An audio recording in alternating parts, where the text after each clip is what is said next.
Students, in the last session, we were dealing with the problem of paramagnetism using canonical ensemble formulation. What we did was we determined the partition function of the system of dipoles, and using this partition function, we found out the magnetization of the system and the behavior of the paramagnetic materials under different conditions of field and temperature were completely studied. There, this problem was given a classical treatment where all the dipoles are classical dipoles which can take any orientation with respect to the applied field.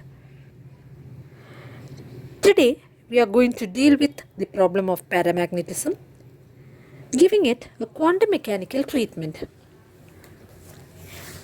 In the quantum mechanical case, the dipoles cannot take any arbitrary orientation.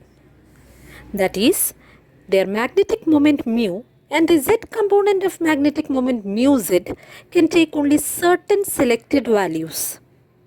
So, in the quantum mechanical case, the value of magnetic moment in relation to the angular momentum of the dipole, the value of the magnetic moment of the dipole in relation to its angular momentum, small l, is given as mu is equal to G into E by 2m into small l, where small l, that's the angular momentum, is equal to root of capital J into J plus 1 h cross, where capital J is the angular momentum quantum number which can take values 1 by 2, 3 by 2, 5 by 2, etc. for odd spins and 0, 1, 2, 3, etc. for even spins. The term G into E by 2m is called the gyromagnetic ratio of the dipole, where small g represents the Landau G factor or the Landau split factor. The value of this G factor depends on the nature of the angular momentum. That is, if the net angular momentum of the system is due to electron spin alone, then G is equal to 2. If the net angular momentum of the system of dipoles is due to the orbital motion of the electrons alone, then G is equal to 1. But in most of the cases, angular momentum has a mixed origin. That is, it is due to both the orbital and spin motion of electrons. Then G is calculated as G is equal to 3 by 2 plus capital S into S plus 1 minus capital L into L plus 1 divided by 2 into capital J into J plus 1, where capital S and capital L are the spin and orbital quantum numbers. So, the magnetic moment of the dipole in terms of its angular momentum, as I told you before, is given as mu is equal to G into E by 2m into L. Next, what I am going to do is I am going to square it, so that mu square is equal to G square E by 2m the whole square J into J plus 1 h cross square.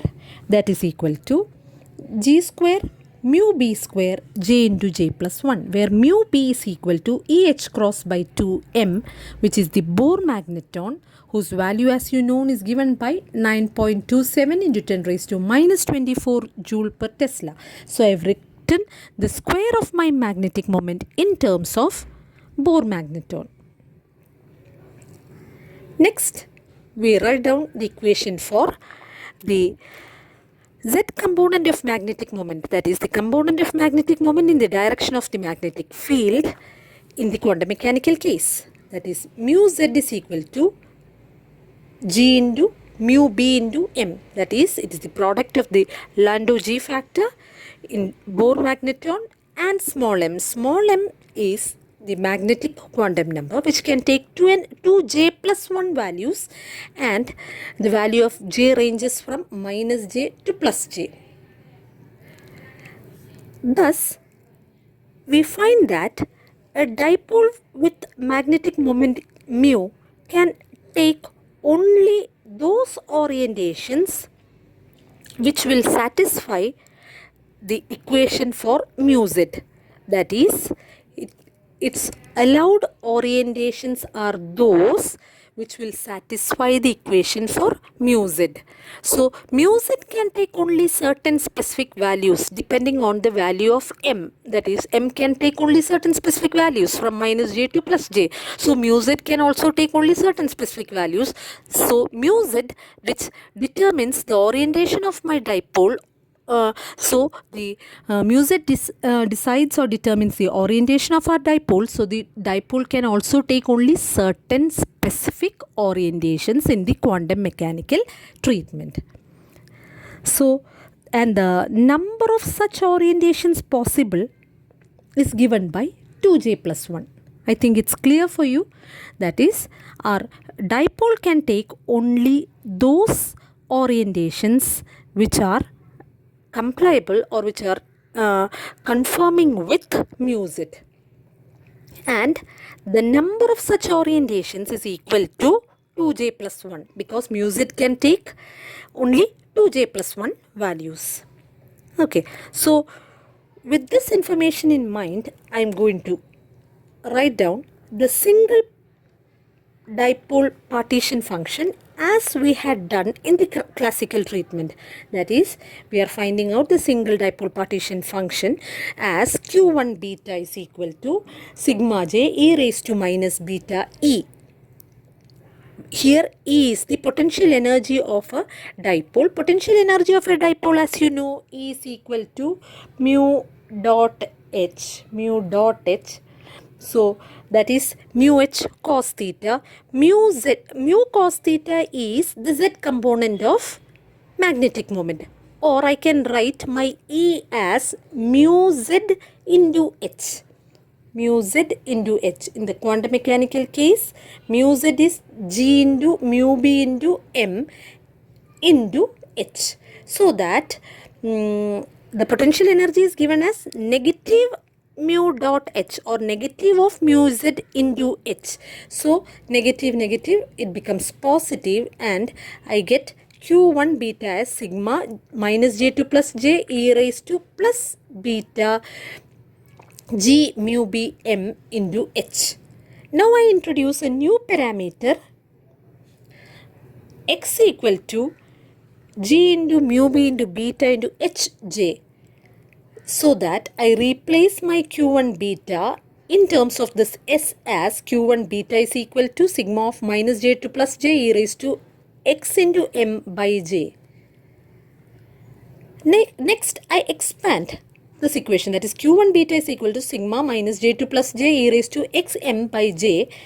I expand by writing each term by substituting the value of m.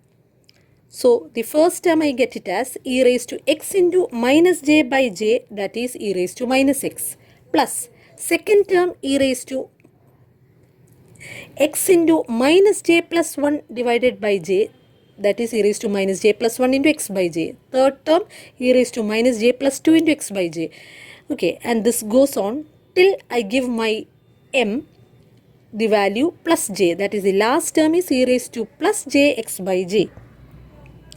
Now I take common factor e raised to minus x out, so that inside the bracket I get 1 plus e raised to x by j plus e raised to 2x by j plus e raised to 3x by j plus etc.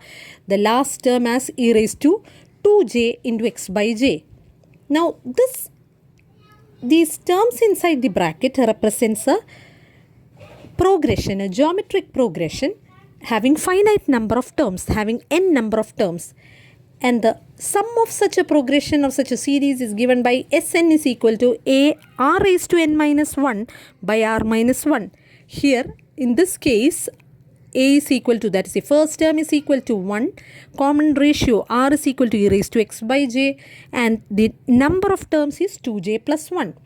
So that I can write the terms in the bracket as 1 into e raised to x by j into 2j plus 1 minus 1 divided by r minus 1, that is e raised to xj minus 1.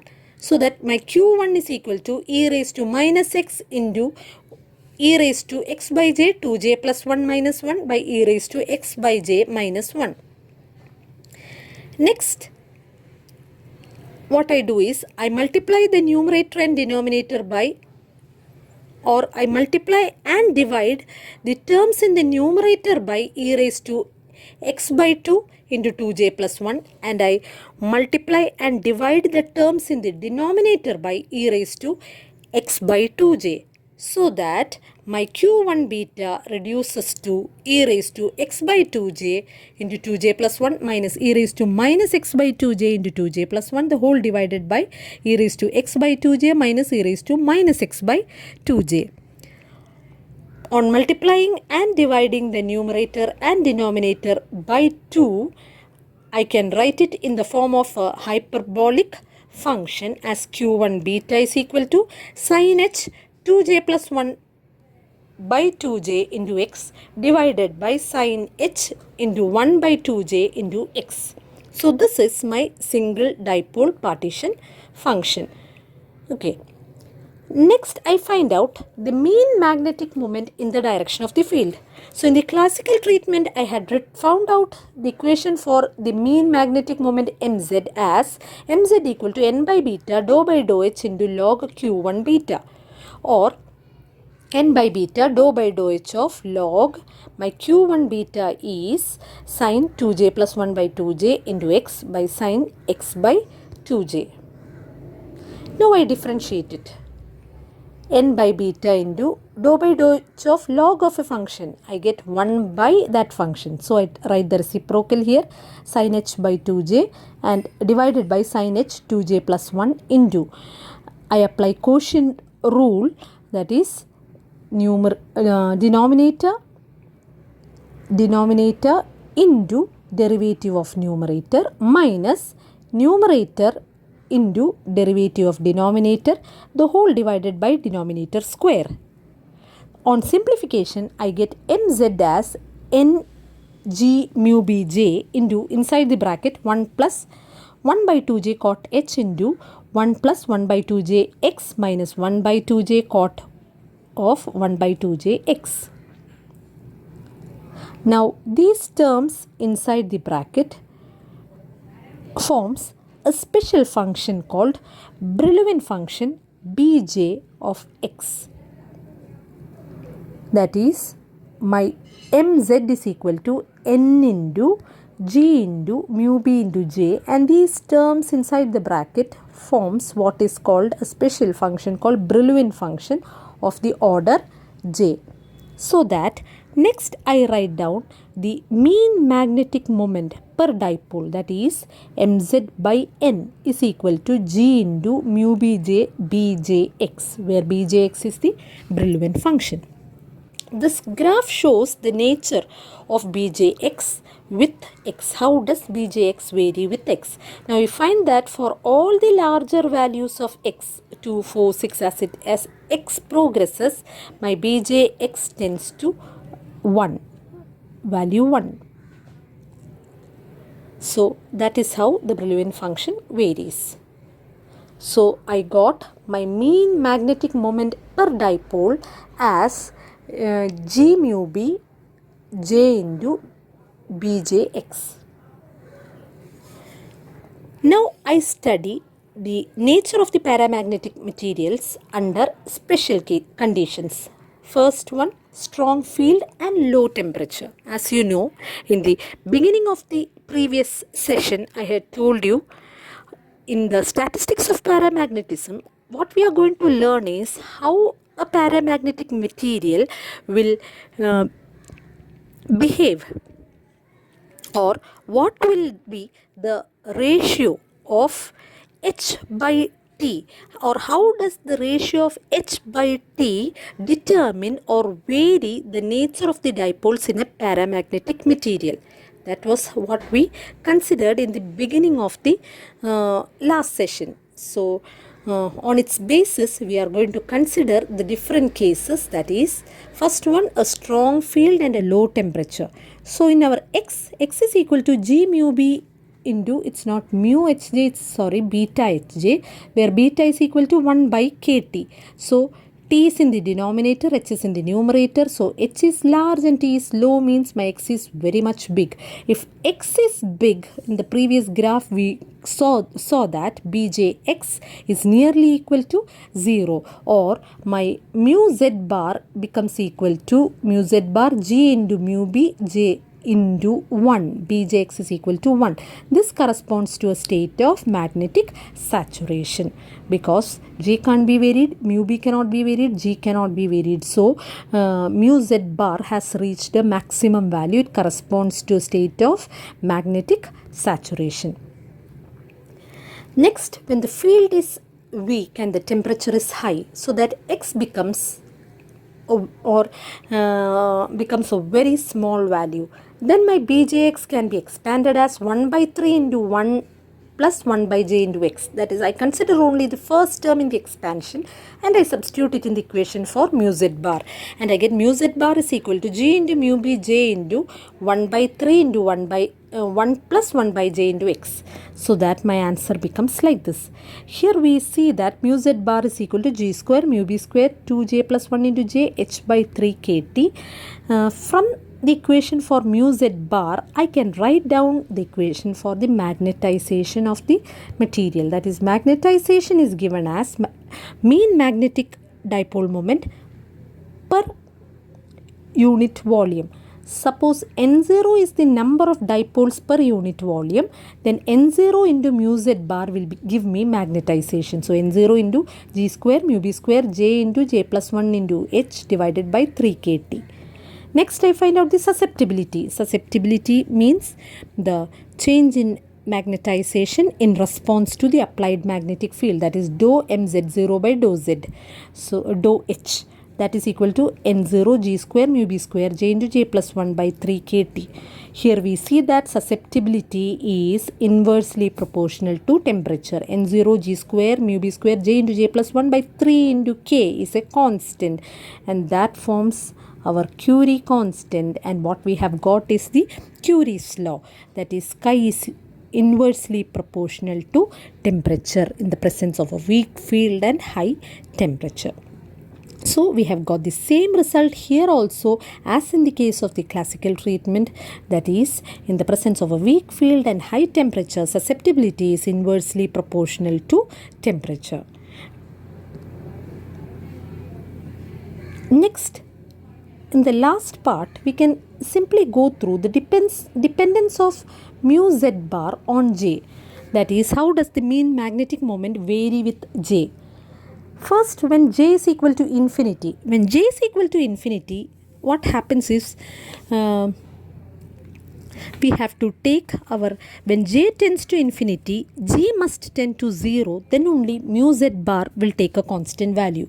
With that point in mind, we see that in this limit, bjx becomes independent of j, that is, the Brillouin function becomes independent of j and it becomes identical to the Langevin function. That is, in this limit, the problem reduces to its classical counterpart, that is, the behavior under strong field and low temperature, high temperature and weak field all becomes identical to the results that we have got when we gave the problem a classical treatment.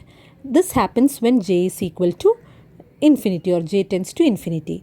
The next case, when j takes a minimum value, that is, when j is equal to half, then only two orientations are allowed and my g value is equal to 2, so that mu z bar is equal to 2 into mu b into half for j into b half of x, that is, mu b into b half of x is equal to mu b tan hx. How do you get tan hx? I have shown the mathematics here. So mu z bar becomes equal to mu b into tan hx.